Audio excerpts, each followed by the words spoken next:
Необычно трудное испытание в космосе. Вот как это случилось. В программу исследовательской работы советско-болгарского экипажа входило посещение орбитальной станции «Салют».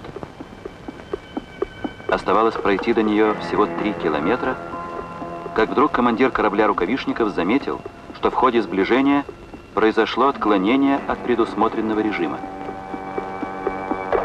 В тот момент ни Земля, ни космонавты еще не догадывались, насколько серьезна причина задержки в их работе. Однако тщательный анализ телеметрических данных заставил руководителя полета и его группу собрать воедино весь свой опыт и самообладание. Чтобы не вызвать преждевременно тревоги космонавтов, Земля пока не сообщала им ничего о своем предположении.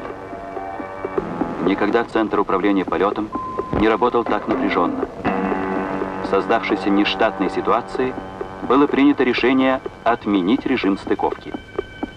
Он продолжал консультироваться с космонавтами Ляховым и Рюминым. Протоны.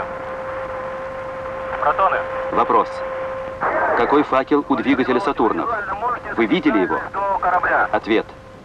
Какой-то не такой, как обычно. Сдвинут в сторону. Вы это четко наблюдали? Да. Из этого разговора Земли и протонов инженер Рукавишников понял, что в условиях космической стихии какая-то невероятная случайность вывела из строя основной двигатель корабля, с помощью которого производится не только стыковка, но и возвращение на Землю. Зная мужество Георгия и веря в него как в самого себя, Николай ничего не скрыл от болгарского друга. Но Георгий сам уже понял все и сохранял железное спокойствие. Если удастся осуществить штатный управляемый спуск, все пройдет нормально. Но есть вероятность того, что корабль может перейти на баллистический спуск, то есть устремиться к Земле по законам свободно падающего тела. Тогда его с особой силой атакует облако раскаленной плазмы, а перегрузки увеличатся до 8, а то и до 10 единиц. Идем на баллистический спуск.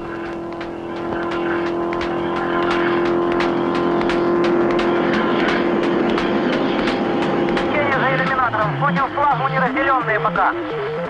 Принято.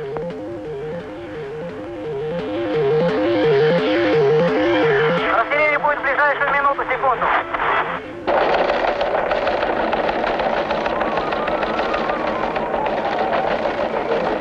Группа ДПО работает почти непрерывно. Есть разделение. Принято.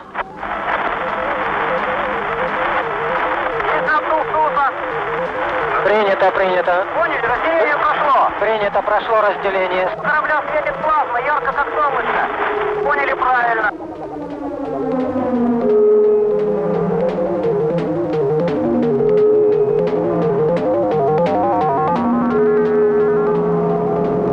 Иллюминатор начинает покрываться темным налетом. Сатурн. Сатурн. Сатурн, я Заря, на связь. Сатурн, я Заря, на связь. Не могу, перегрузка. Принято. Порядка 8. Поняли вас. Где-то в толще облачного покрова планеты должен раскрыться парашют Сатурна. Вот он.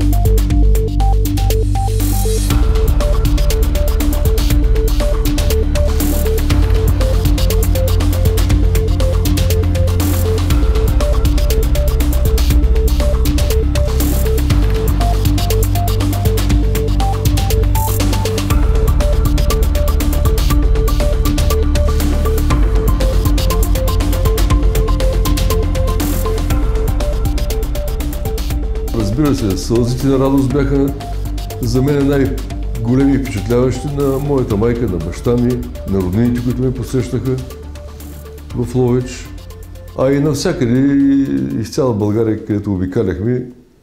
Човек е сложно да си говори за своите чувства, но първото нещо, което е все пак някаква гордост, че съм успял да излетя, а и най-важно да се върнем на земята. Ще използвам думите на Антуан де Сент-Екзюпери, че човек идва в живота от своето детство.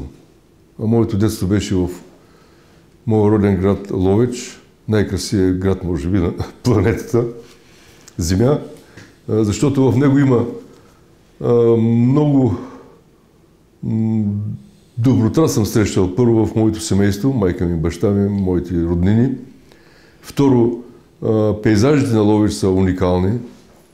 Нашия град красив и привлекателен, разположен на границата между Дунавската равнина и пред Балкана, е един от старите градове на България.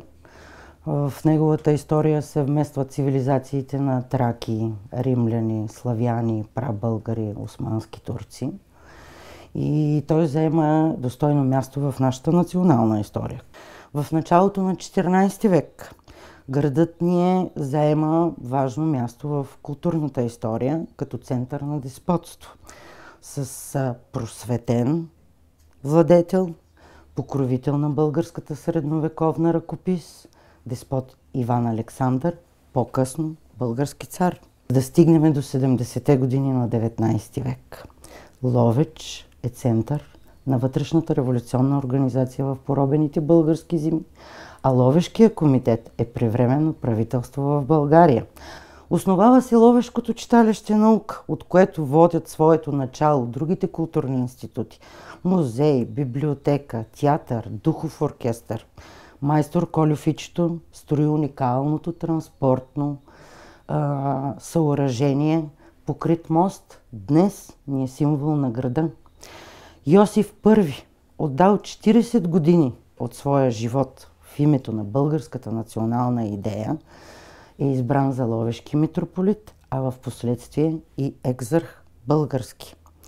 В началото на 20 век учителят Панайот Пипков композира музиката към стихотворението Свети Свети Кирил и Методий на Стоян Михайловски, а учениците от петокласното мъжко училище го изпяват за първи път днес всеучилищен химн.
Това е град на духовността.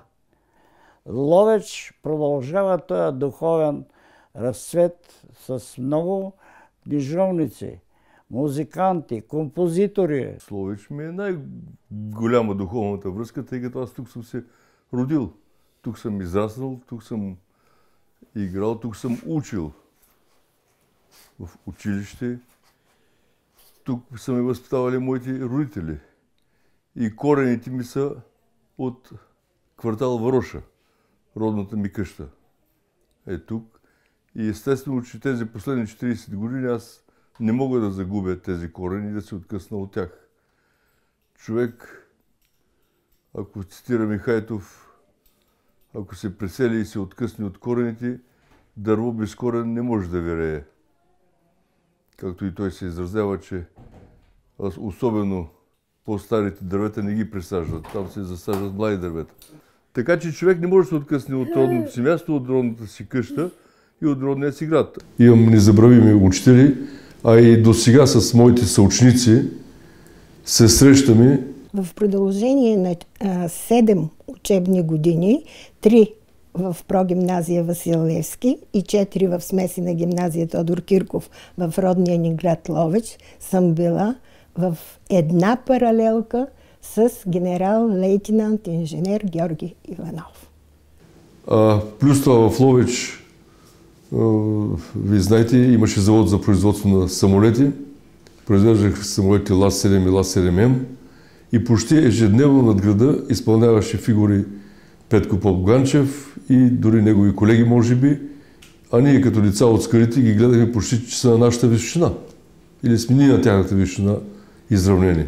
Огромната любов на Георги беше да лети. Това беше неговата мечта по-точно. И за да изпълни тази своя мечта, той се записа първо в аероклуба в Ловеч.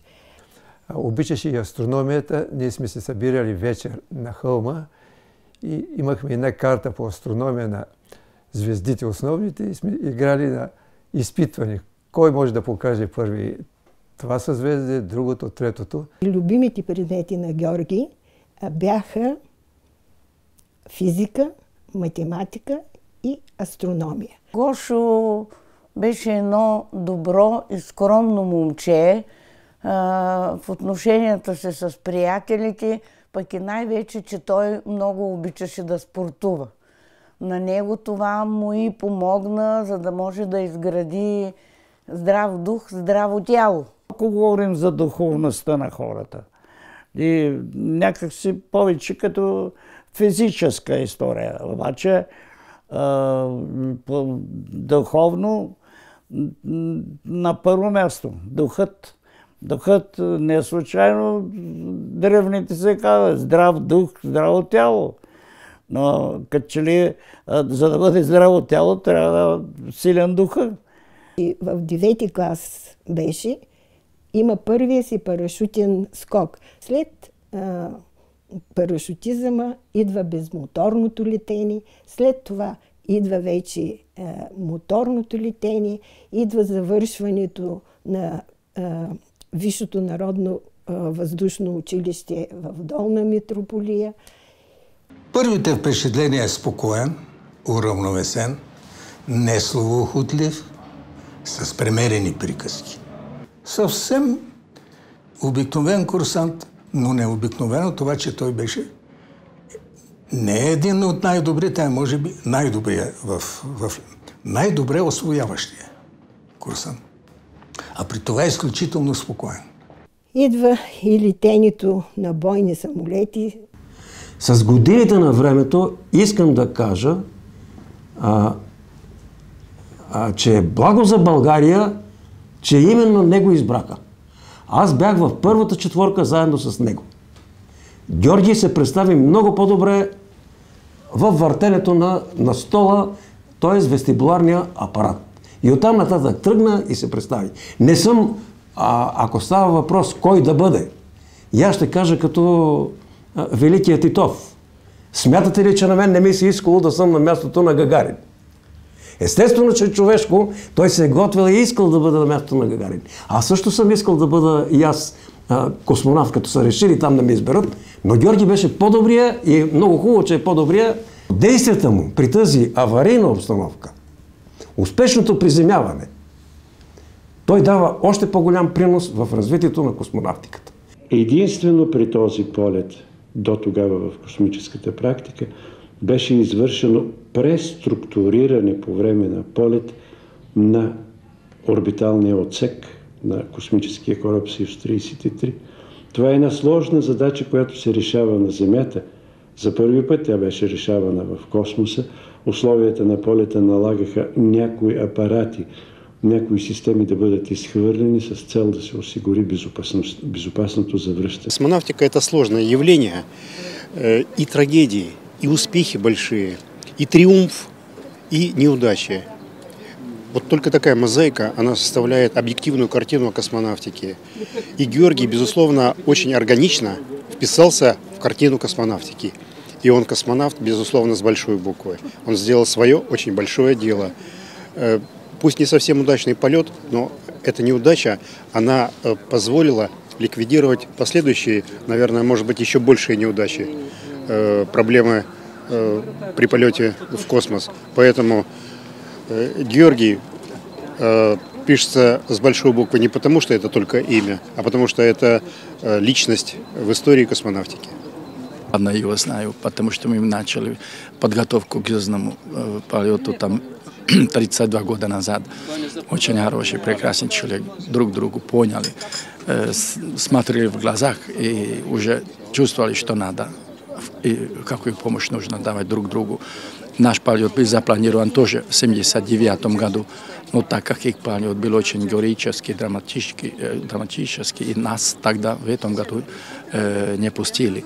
Но мне очень повезло, потому что эксперименты со спектром 15, которые сделали именно конструкторы, академики, специалисты болгарские, они нам передавали опыт на станции на Земле, как мне надо, потом нужно именно на борту на станции Салют-6 работать. Я был первый космонавт, который работал с этим прекрасным оборудованием. Работейки на тази научна програма, ние придобихме много знания, освен над създаването на космически апаратури, именно и знания, и опит, и увереност как да се правят космически апаратури за експерименти, провеждани от хората в космоса. Естествено, че нямаше да имаме космонавт, като нямаме наука българска, космическа.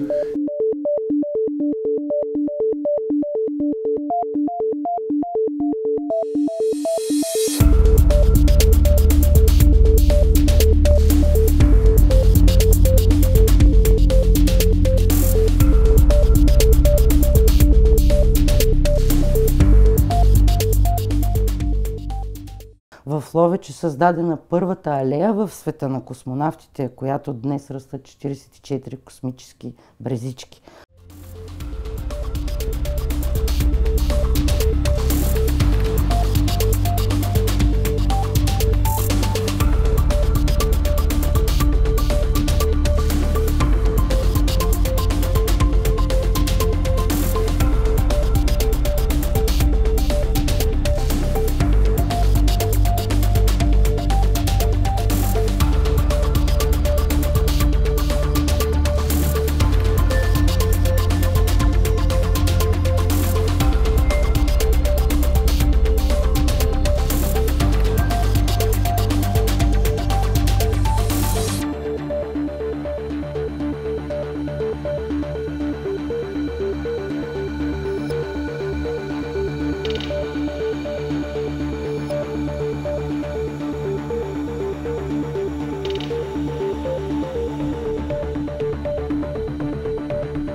И сега, като провеждам срещи с хората и особено с децата, с младежите, успяваме да водим разговор за космоса напълно нормален.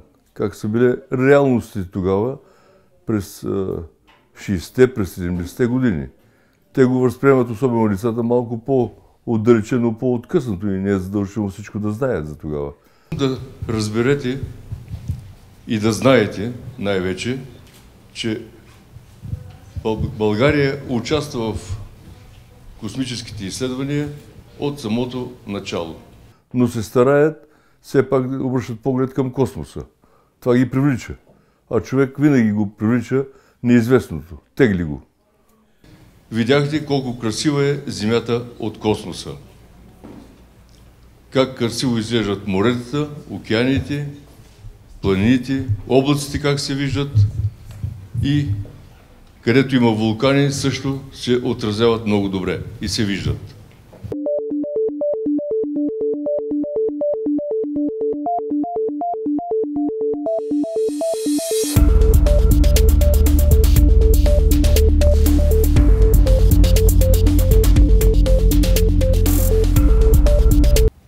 Вашето училище съм учил също в Василевски и след това в гимназия. Големите хора за това са големи, че те не се променят и обичат своите съграждани, обичат своя град. С нищо не се промени. През цялото време той е идвал в нашия град, посещава своята родна къща, поддържа я, прави срещи с всички наши съграждани. Не случайно във всички тези чествания, които се провеждаха, той избираше основните моменти от честванията да бъдат именно в родния му град. Георги е характерна изключителна скромност и изключителна целенасоченост. Трябва да ви кажа, че след като той стана първия българин, летял в космоса, ние се чувствахме някакси неловко при срещите, но той не промени тази негова скромност нито на йота, както се казва. Защото нямаше нито една среща на гласа, нямаше нито една среща на випуска, която той да я пропуснал. Абсолютно винаги идваше и когато дойдеше, си беше нашия Георги. Полета, може би някои хора са очаквали да има горделивост, а той беше толкова земен човек, че някак си никой не можеше да повярва, че той ще е така тих и скромен, какъвто си беше преди и добър в отношенията си с всички. Какъвто си беше Гошо, такъв си и остана. Духовността, мисля, че при него е на първо място. А това е много важно след тази голяма популярност, след безбройните награди, които е получил. Да се съхраниш като човек естествен, истински, показва всъщност неговата същност. Няма нищо необикновено тук. Човек, ако се приеме много насериозно, става опасно. Аз не се приемам особено на много сериозно. Известността тежи, естествено. Това е логично. Хората в погледите на всички хора си. Това не може да мини незабелязано. Но пак подчертавам, аз не се взимам на сериозно.